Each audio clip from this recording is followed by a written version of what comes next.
alone in the shadows.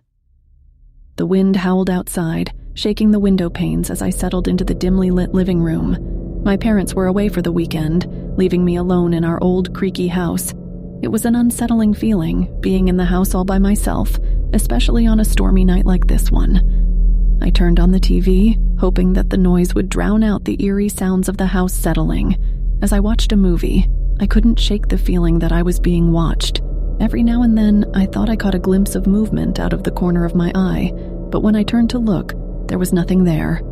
Brushing off my unease, I decided to make some popcorn. As I stood in the kitchen, I heard a faint whisper, like someone calling my name from a distance. My heart raced, and I turned around, my eyes scanning the empty room, but there was no one there. I retreated back to the living room, trying to convince myself that it was just my imagination playing tricks on me. But the whispers continued, growing louder and more insistent. It was as if there were voices coming from the walls themselves, murmuring secrets I couldn't quite make out. With a shaky hand, I reached for my phone and texted my friend Emma. I told her about the strange occurrences and the unsettling feeling of being watched. She replied with a few laughing emojis, trying to lighten the mood. She suggested that I watch a funny movie to take my mind off things. I followed her advice and put on a comedy, hoping to distract myself from the growing sense of dread. But no matter how hard I tried, I couldn't shake the feeling that I was not alone in the house. The shadows seemed to dance at the edge of my vision, and the whispers continued, now more urgent than ever. The power flickered for a moment, plunging the room into darkness. My heart raced as I fumbled for my phone, using its flashlight to navigate my way to the circuit breaker. As I flipped the switch, the lights came back on, revealing a brief glimpse of something standing in the hallway, a tall, shadowy figure that vanished the moment the lights returned. Fear gripped me, and I stumbled back into the living room, my heart pounding in my chest. I texted Emma again, this time telling her that something was seriously wrong. She urged me to call the police just to be safe, and stayed on the line with me as I made the call. As I waited for the police to arrive, I huddled in the living room, clutching my phone like a lifeline. The whispers had grown louder, their words now more distinct.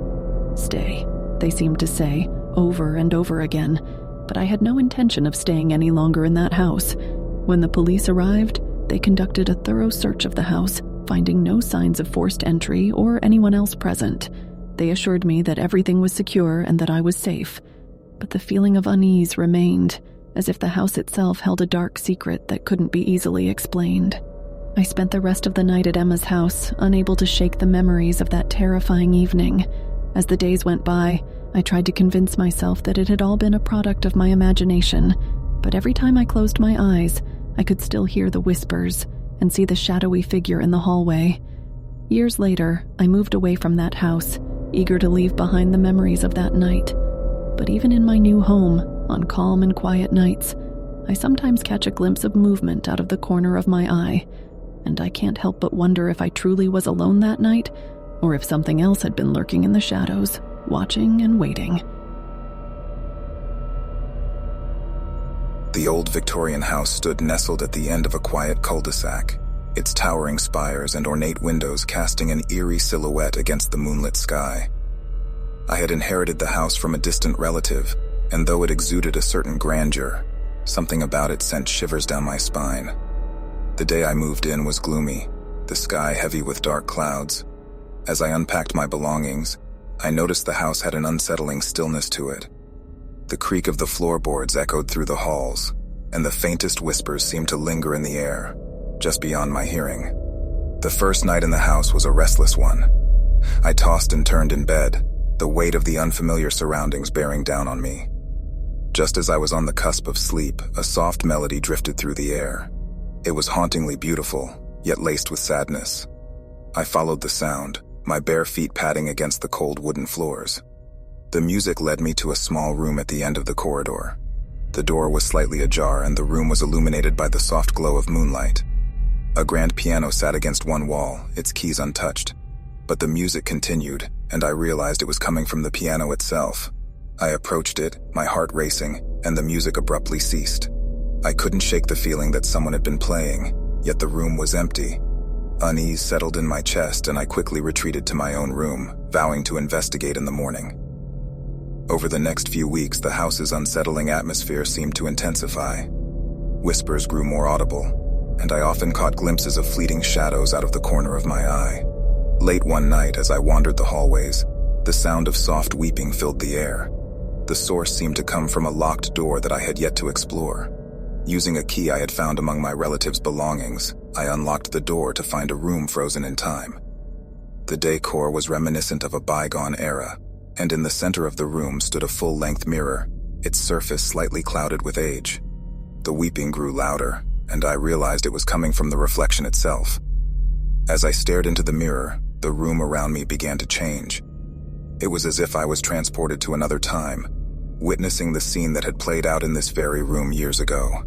A woman, clad in a flowing gown, sat at the vanity, her tear-streaked face illuminated by candlelight. A sense of overwhelming sorrow emanated from her. She looked up, her eyes locking onto mine through the reflection. For a moment, time seemed to stand still as her lips moved, forming words that I couldn't hear. Then, with a haunting smile, she faded away, leaving me standing in the present once more.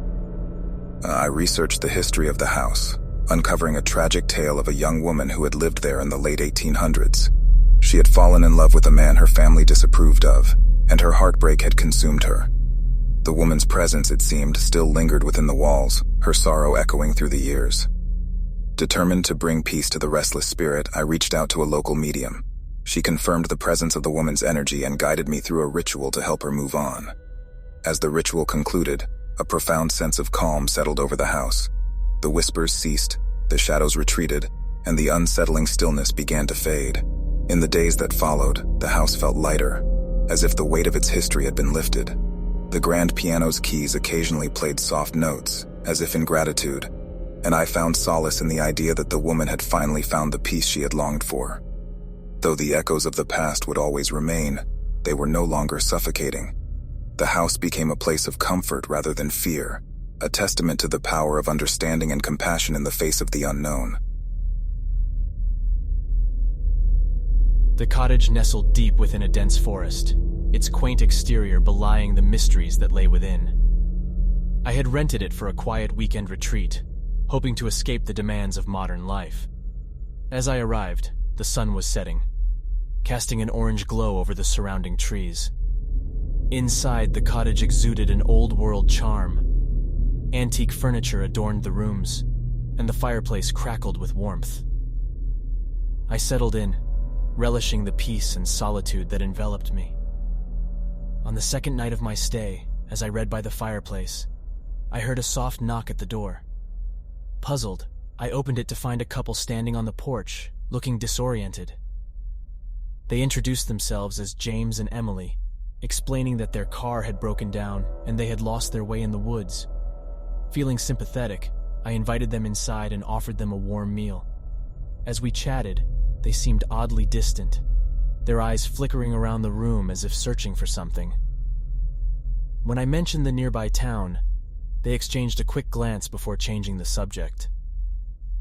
After dinner, I offered them the spare room for the night. As they retired, I couldn't shake the feeling that something was off about them.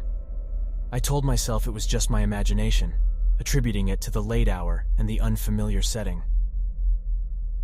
The next morning, I awoke to find the spare room empty. Confused, I searched the cottage, but James and Emily were nowhere to be found. Their belongings were gone, leaving behind an eerie emptiness. I brushed off my unease, telling myself that they had likely left early to avoid disturbing me. But as the day wore on, doubt crept in. Their sudden departure seemed too hasty, too abrupt. Days turned into weeks, and I continued my solitary retreat. The forest surrounding the cottage seemed to close in, the rustling leaves and distant calls of animals creating a symphony of isolation. I tried to shake the feeling that I was being watched, but the sensation persisted. One evening, as I sat by the fireplace, I heard the same soft knock on the door.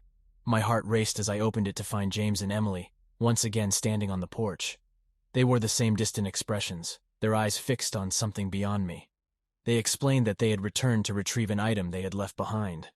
Their behavior was odd, their words rehearsed. My unease grew, and I insisted on helping them look for their missing belonging.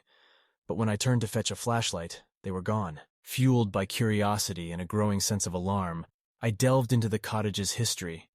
I uncovered tales of disappearances that had occurred over the years, all of them linked to the cottage and the forest. The locals whispered of strange occurrences, of visitors who vanished without a trace, leaving only a lingering sense of unease. As I pieced together the puzzle, a chilling realization struck me. James and Emily were not who they seemed. They were echoes of the past, trapped in a loop, repeating their arrival and disappearance over and over again. Determined to break the cycle, I sought the help of a historian who had studied the area's history. Together, we conducted a ritual to release the spirits from their trapped existence. The air crackled with energy as we chanted the incantations, and suddenly, the room grew still. When I opened my eyes, James and Emily were standing before me, their expressions no longer distant. With a nod of gratitude, they faded away, leaving behind a sense of peace that had eluded them for so long. In the aftermath, the forest felt lighter, as if the weight of the past had been lifted. The cottage, once a nexus of mystery, became a place of tranquility. As I prepared to leave, I couldn't help but feel a connection to the history that had unfolded within those walls. The echoes of the past would always linger, a reminder of the mysteries that had been unraveled. And as I walked away from the cottage, I carried with me the knowledge that sometimes understanding the past is the key to finding solace in the present.